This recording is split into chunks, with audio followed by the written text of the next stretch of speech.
Üçüncü günü bütün aile boyunca tuyuqsuz holatda hech qanday tayyorlik yo'q holatda uylarga bekinib qolgan qarindoshlarim, yurtdoshlarim hammalar omonmisizlar. Musofirchilik dardida, yurtni seg'inish azobida shundoq tirishib ketib qolganda bu xabarni olib ko'nglim haqiqatan yerim bo'ldi. Chunki men o'g'ilchining suyini ichib, aytgan joylari ichib cho'ng bo'lgan bu xabarni olgandan keyin haqiqatan ko'nglim yerim bo'ldi.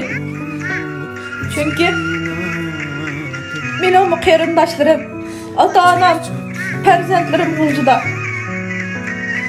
G'ulji xalqi tuyuqsiz holatda bu kelgan xabarga bardoshib berolmay qoldi. Nurg'un qarindoshlarimiz hech qanday bir tayyorliksiz holat uyga bekinib qoldi.